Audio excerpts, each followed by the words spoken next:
but it is not a party without the one and only, the voice of the Octagon, my good friend Bruce Buffer, who is joining us now on the phone. How cool is this? Bruce, are you there? I'm here, Ariel. How are you, my friend? It's been a while. It has been a while. Bruce, everyone's here. The combat sports world is here. Why aren't you here?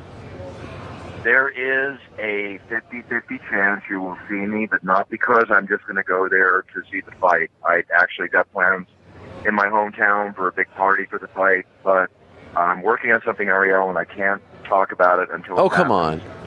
I can't. Something big? Not definite yet. Yeah, if it happens, it's going to be big. Are you going to be on the broadcast? Are you going to be a part of the show? Ariel Helwani. Yes. Trying to break the news to the world. I would like to do that, yes. You know what? And you'd be one of the first people, if not the first, I would call, Ariel, because you're great. But the thing is that the classy Jimmy Lennon Jr. will be your announcer, master of ceremony, Saturday evening. But I am working on something else. If I can pull it off, then it'll probably want to be one of the best things I've ever pulled off. So that's all I can tell you. Best things? You've done it all. There's always something new in life, Ariel. Give me that mountaintop. Why am I going to climb it? Because Fair enough. It's there. Could I ask, would this thing be related to the fight in some way? Yes, it would. Oh, my dear. When are you going to find out? I hope to know by tomorrow, because if I don't know by tomorrow, then I'm staying home. Okay, wow. Well, the clock is ticking. We're 48 hours away. I heard from so many fans. You know what? I heard from so many fans, Bruce, who said that they wanted you to introduce Conor. They wanted your brother to introduce Floyd. You are the voices of the respective sports. Was there any consideration of that? In the beginning, the beginning there was, in respect to the parties involved, except for Showtime. And I have to show Showtime a lot of respect, because Jimmy is their contracted announcer for some 25 years now. Yes. And Jimmy does a great job. I have nothing but good things to say about Jimmy Lennon. I respect him as a fellow announcer, and as a man I've known for years. So with that being said, I think Michael and I have received more publicity in the last 2 months internationally from media like you, news writers, fans tweeting, posting, you name it, for a fight that we're not contracted to announce. It's amazing. But I did try to work it in the beginning that it would be me and Jimmy co-announcing, the way I was able to orchestrate that when Manny Pacquiao fought Floyd Mayweather back in 2015, because I was able to put that together. And I had my brother in the ring introducing Manny while Jimmy did Floyd. But it came down, from one of the top ends that Jimmy will be handling all that stuff, and that's fine. I respect that completely. But like I said, if I can surprise you Saturday night, and quite frankly, you have to talk to you now, Ariel. If I can surprise Ariel Helwani, I feel like I've accomplished something. Yes. Now I'm racking my brain. I wonder what you have in store. I have no idea. Well, you'll know if you see it when you see it. And if not, I'll see you from Rotterdam next week. How's that? You come bearing gifts. It's amazing. You gave us a little tease. You're such a tease, Bruce. You come bearing gifts, and then you don't exactly give the gift, which is a bit of a strange situation. Let me ask you about this. How do you feel about the fight? Do you like this idea? Do you think that this is good for the UFC to have Conor go into uncharted territory? Well, if you were to ask me 6 months ago, I would have told you the fight. I would be like Dana. I'd say the fight's not going to happen. But then Dana knuckled down and went on it, and then I thought it would be one of the greatest things that would ever happen. Because what you have here, if you really went down to brass tacks, we all know about Floyd Mayweather being probably the greatest boxer of the last 10 years, if not the current generation. But you have Conor McGregor, who's a Cinderella story. And what I mean by that is, 4 years ago in Irish welfare, collecting $188 a month, now 24th ranked on the Forbes celebrity athlete list, or the athletic list of the top earning athletes, not a single pugilist, boxer, or MMA fighter above him. Now stepping into the square ring against one of the greatest fighters, with a record of 0-0, making his boxing debut and earning north of $100 million by all estimates. It's unbelievable. So I believe in Cinderella stories. And if Conor wins, it's the cover of Sports Illustrated, obviously. Yeah. I think it's the cover of Time magazine. He's going to be the greatest, most popular athlete in the world. Now, whether he maintains Muhammad Ali status forever is another story, because that is a story still being written. But Conor is a fighter, okay? Floyd is a boxer. I'm not saying he's not a fighter. Conor's a fighter. He's been hit with 4-ounce gloves, legs, elbows, and knees for years. Never been knocked out, right? I've seen it. You've seen it. talk Matt Serra versus GSP in MMA. In boxing, I've seen it.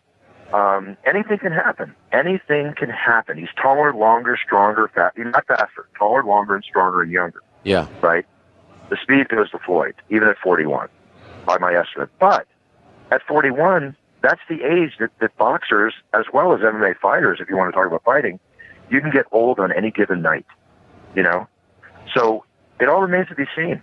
The odds starting at 20 to 1, they're down to what now? Like 5 to 1. That's only because money's going on McGregor. Right. You know, so we'll see what happens. It would be one of the most amazing accomplishments I've seen in my 60 years of life. That's all I can tell you, Ariel. It's Conor McGregor's world, and we live in it. We'll see if that continues to be after Saturday. You're not 60 years old, Bruce. Come on. I turned 60 years old on May 21st. Wow, that is unbelievable. I would have guessed 49, 48, 60 years old. I can only dream of being in your kind of shape when I'm 60. I appreciate that, Ariel. I'll compare myself on the outside to any 30-year-old walking and running or fighting or whatever. Yes. But the infrastructure's got a few kinks from everything I've done in my life. All the surfing and the fighting I've done has added up. But I've always been athletic. You know that, and I'll always stay that way. Bruce, what do you make of the fact that Floyd is hanging out at gentlemen's clubs leading up to this fight? I mean, do you think that he's taking this seriously? Well, he better be. He better be, because he's going to be facing, I do think he's taking it seriously, but this is Floyd. Floyd is a very disciplined athlete and a very disciplined boxer in respect to the fact that Floyd is in shape 365 days a year. Floyd might go to his dance club that he had just opened recently and do his thing, but then he might go run 15 miles at 2 in the morning. You know, he's very disciplined. And to think that Floyd will be anything but not into this fight and out of shape, you're kidding yourself. Floyd is serious. He just has his way of doing his thing, and Conor has his way of doing his thing. Bruce, could I ask you what you think about the Jon Jones story? What do you make of this when you found out about what happened just a couple of days ago? What was your reaction? I almost punched a hole through the wall in my office. Wow. I just couldn't believe it. I'm tired of it. I'm worn out. I was so happy by how he handled himself in his interview. Of course, we're waiting for the B test to come back. To my knowledge, it has not come back yet, so let's not talk guilty or this, that, or the other. Yes. But the fact that this raised its ugly head again, it's just a sad situation. And when I say sad, it's because it's so affecting in so many areas. I mean, even if you want to get down to the obvious, millions of dollars it's going to, lose in revenue for the UFC, not counting, first and foremost, for Jon, the absolute... If Jon's out for 4 years, Ariel, I think he's going to lose $80 million. Oh, my God. And that's just in first... Well, add it up. If he fights 2-3 times a year, and I'm guesstimating that with pay-per-view revenue and everything, he's got to make north of $5 million or more. And I'm just guessing. I'm not the powers that be. I don't know this. But very simple. Take 2 times a year times 4, that's 8 fights. Call it $5 million. That's $40 million right there lost. I mean, how do you wake up, look in the mirror, and say, I'm going to lose this? I should be making this. He just went through that for 2 years. I hope it's not true. I hope it turns out to be negative. But how many times have we seen this happen where the B test comes back and it's any different, Right.